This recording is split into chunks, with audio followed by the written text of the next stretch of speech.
জল ভাই এখন কি দেখাবেন? এখন দেখাবো আমরা যে হোটেলে আমাদের গেস্টরা থাকবে ক্যান্টন ফেয়ারে তার রেস্টুরেন্টটা। আপনি একটু দেখে বলেন যে রেস্টুরেন্টটা ঠিক আছে কিনা বা এত সুন্দর। আমরা আসলে হোটেলের ম্যানেজমেন্টের সাথে কথা বলে এগুলো সব রেডি করে আছি। ওকে, না এখানে দেখা যাচ্ছে যে রেস্টুরেন্ট অনেক বড় এবং বাফেট দেওয়া আছে। বাফেট আর সকালবেলার বাফেটে তারা কমপ্লিমেন্টারি যে ইয়াটা আছে এবং দেখা যাচ্ছে প্রায় 50-60 জন একসাথে খুব ভালো। সো মানে ওয়েট করার দরকার নাই, যে যখন নামবে হ্যাঁ তখন সে আসলে ব্রেকফাস্টটা করে নিতে পারবে। জি জি। আর সবথেকে সুবিধা কি, যেহেতু নিচে বাস থাকবে, সো ব্রেকফাস্ট করার এই হলে এসে ওরা আবার ডাক দেয় যে ভাই বাস এখন ছেড়ে দেবে। আর ওরা টাইমের ব্যাপারে খুবই সিনসিয়ার।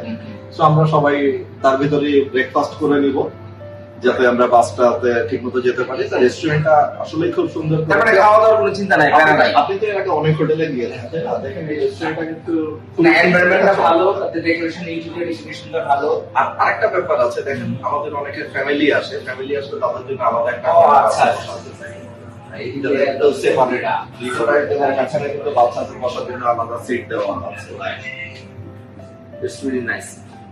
আর এখন যে ফ্ল্যাগ গুলো দিচ্ছেন দেখছেন, আসলে এটা ওয়ার্ল্ড কাপ উপলক্ষেই সাজানো। আর এখনো আমাদের অনেক গেস্ট আছে। কয়েকদিন আগে আমাদের যেমন 74 জনের একটা টিম গেল, 3-4 দিন আগে তারা ব্যাক করেছে বাংলাদেশ এই হোটেলে। তাদের এক্সপেরিয়েন্স তো অনেক ভালো। এক্সিলেন্ট।